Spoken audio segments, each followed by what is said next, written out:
arrived at Katie's house carrying a storm she had been trying to contain for far too long.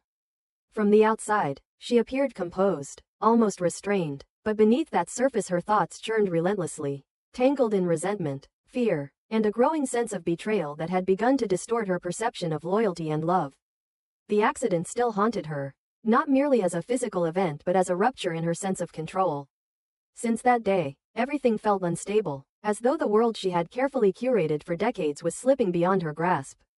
The name Logan, once a symbol of unity, strength, and shared identity, now felt like the last remaining anchor to a legacy she believed was hers to protect at any cost.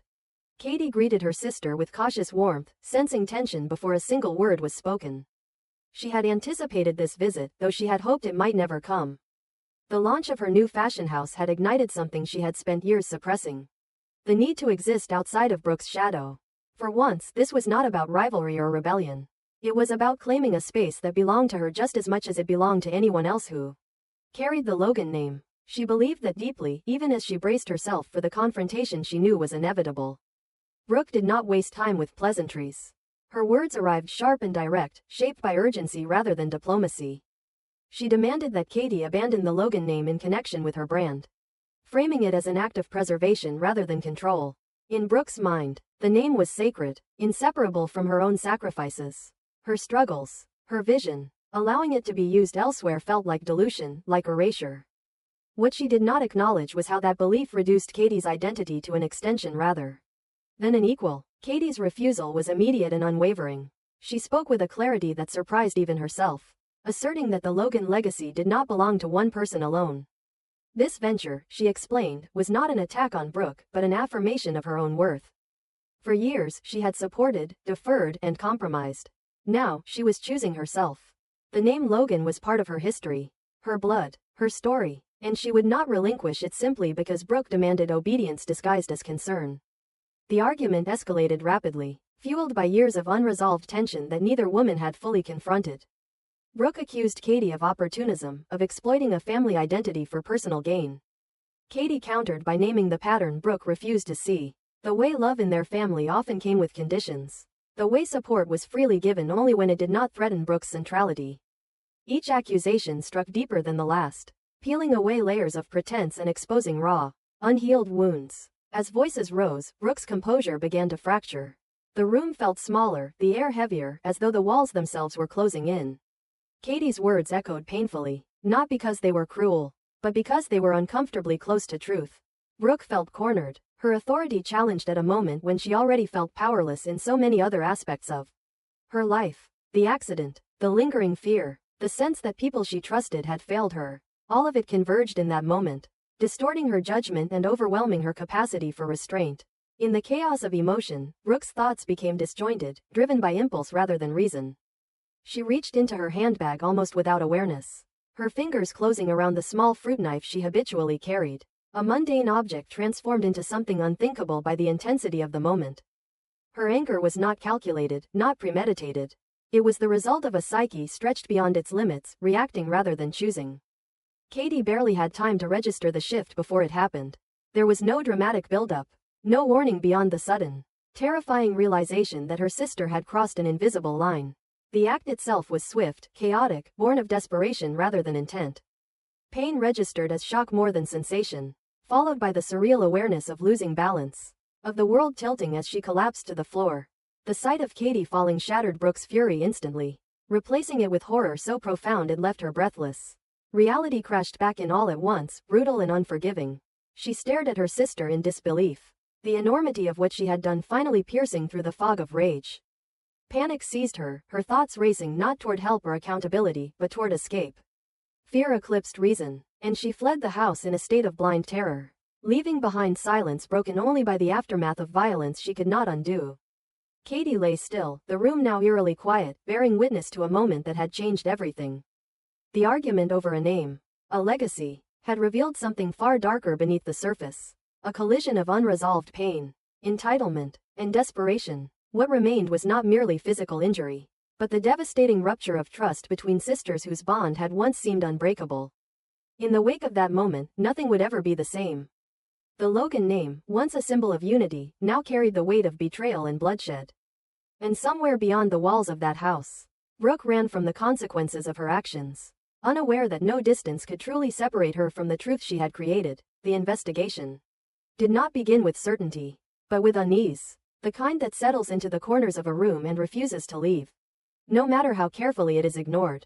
When the police arrived at Katie's home, the atmosphere itself seemed to testify before anyone else could. There was no sign of forced entry, no indication of an unknown intruder slipping in and out unseen. What the detectives encountered instead was the residue of something far more intimate and far more disturbing, a conflict born not of chance, but of proximity, history, and unresolved resentment. From the earliest moments, it was clear that this was not a random act of violence. It was personal. As officers began reconstructing the final hours leading up to Katie's death, one narrative rose above all others with alarming consistency. The dispute over the Logan name was not a minor disagreement inflated by grief or hindsight. It had been an open wound, festering quietly for months, perhaps years, beneath a veneer of familial loyalty. Witnesses spoke of arguments that escalated quickly, of conversations that began as professional disagreements but ended in emotional devastation. At the center of it all stood Brooke and Katie, sisters bound by blood and legacy, yet increasingly divided by the very name that had once united them. Investigators learned that Brooke had visited Katie shortly before her death.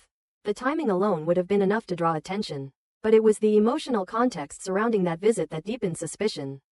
Brooke had been vocal in her opposition to Katie's use of the Logan name for her fashion house, framing it as a threat to the brand's integrity and to her own life's work. Friends and associates recalled Brooke's agitation in the days leading up to the incident, her growing obsession with what she perceived as betrayal. To the detectives, it painted a picture not of a calm disagreement, but of a conflict spiraling towards something uncontrollable. Yet as the investigation progressed, it became clear that Brooke was not the only one whose motives demanded scrutiny. The name Ridge Forrester surfaced repeatedly, not as a peripheral figure, but as a central presence in the escalating tension. Ridge had long aligned himself with Brooke, both emotionally and ideologically. He shared her belief that the Logan name represented something singular, something that required protection rather than division. More importantly, he had openly opposed Katie's decision, expressing his disapproval in terms that went far beyond professional concern. For the detectives, Ridge represented a complicated possibility. He had motive, proximity, and a history of passionate involvement in Brooke's battles. His loyalty to her was well known, as was his tendency to act decisively when he believed someone he loved was under threat. While no evidence immediately placed him at the scene of the crime, the emotional landscape surrounding him made him impossible to ignore. When the police requested an interview, Ridge complied, outwardly calm but visibly tense beneath the surface. The interrogation room did not intimidate Ridge in the conventional sense. He had faced scrutiny before, both personal and professional, and he was accustomed to defending his actions and beliefs. What unsettled him now was not the presence of law enforcement, but the realization that his words could inadvertently harm the person he was most determined to protect. From the moment questioning began, Ridge positioned himself as a shield for Brooke, emphasizing her emotional fragility and framing the conflict with Katie as unfortunate but non-violent. He spoke of Brooke's fear of losing control, of her sense that the Logan legacy was slipping away, and of his own attempts to calm her during moments of distress. Yet in doing so, Ridge revealed more than he intended. As detectives pressed him for details about recent arguments, his descriptions became increasingly specific. He acknowledged heated exchanges, admitted to raising his voice, and confirmed that tensions had reached what he himself described as a breaking point. When asked about his whereabouts at the time of Katie's death, his answers were accurate but incomplete, shaped more by instinct than strategy. He placed himself away from the scene, but not convincingly distant from the emotional epicenter of the conflict. The detectives listened carefully, aware that truth often emerges not from what is said, but from what is emphasized. Ridge's unwavering defense of Brooke, while understandable, began to complicate his own position. Each attempt to explain her state of mind underscored just how volatile that state had become. Each effort to downplay the severity of the conflict inadvertently highlighted its intensity. The more he spoke, the clearer it became that this was not an isolated argument, but the culmination of a prolonged emotional siege. As the interview continued, Ridge's internal conflict intensified. He wanted to be honest without being incriminating, supportive without being deceptive. Yet the lines between those intentions blurred as the pressure mounted. He found himself navigating not only the detectives' questions, but his own guilt over having fueled the very tensions now under investigation. In defending Brooke's right to protect the Logan name, he had validated her anger. reinforced her sense of betrayal, and perhaps unintentionally contributed to the emotional collapse that followed. The investigators noted the shift in Ridge's demeanor as questioning progressed. His confidence wavered, replaced by a guardedness that suggested fear rather than defiance. He did not deny the arguments, nor did he attempt to erase his role in them. Instead, he framed them as passionate disagreements rooted in love and loyalty, a narrative that, while emotionally compelling, did little to ease suspicion. Passion, after all, could just as easily motivate violence as devotion. Outside the interrogation room, the investigation widened. Detectives examined communication records, searching for patterns in phone calls, messages, and meetings. They reconstructed timelines, compared testimonies, and traced the evolution of the brand dispute from professional disagreement to personal vendetta. What emerged was a portrait of a family under extraordinary strain, where identity and legacy had become battlegrounds rather than shared inheritance. Brooke's psychological state became a focal point of inquiry. Investigators consulted those closest to her, piecing together a narrative of mounting anxiety and obsession following the accident that had already destabilized her sense of security. They learned of sleepless nights, erratic behavior, and a fixation on perceived threats. While none of this constituted proof of guilt, it provided context that could not be ignored.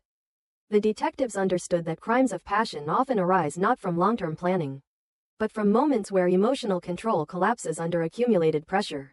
Ridge's position grew increasingly precarious as the investigation progressed. His loyalty to Brooke, once seen as a personal virtue, now cast a long shadow over his credibility. Detectives questioned whether his instinct to protect her might extend beyond words, whether he could have intervened more directly in the conflict, or whether his presence in her emotional orbit had escalated rather than mitigated the situation. These were questions Ridge could not answer without confronting uncomfortable truths about himself. In private moments between interviews, Ridge replayed his recent interactions with Brooke and Katie, scrutinizing each conversation for warning signs he might have ignored. He remembered dismissing Katie's concerns as overreaction, validating Brooke's anger instead of challenging it.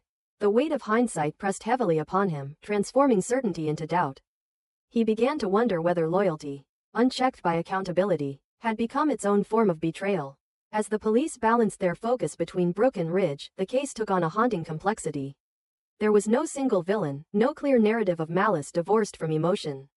Instead, there was a web of relationships strained beyond endurance, where love, control, and fear intersected with devastating consequences.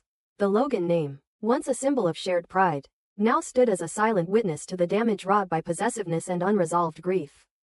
By the time Ridge was released from questioning, he understood that nothing would return to its former simplicity. The investigation would continue, methodical and unrelenting, guided by evidence rather than loyalty. Brooke remained at the center of suspicion, her actions and state of mind under intense scrutiny. Ridge, though not charged, was no longer merely an ally or bystander. He was a man forced to confront the possibility that his devotion had not prevented tragedy, but may have helped shape it. In the quiet aftermath of interrogation, Ridge was left with a truth more unsettling than accusation, that protecting someone does not always mean defending their actions, and that silence, when driven by fear, can be as damaging as any confession. As the investigation pressed forward, one thing became increasingly clear to everyone involved.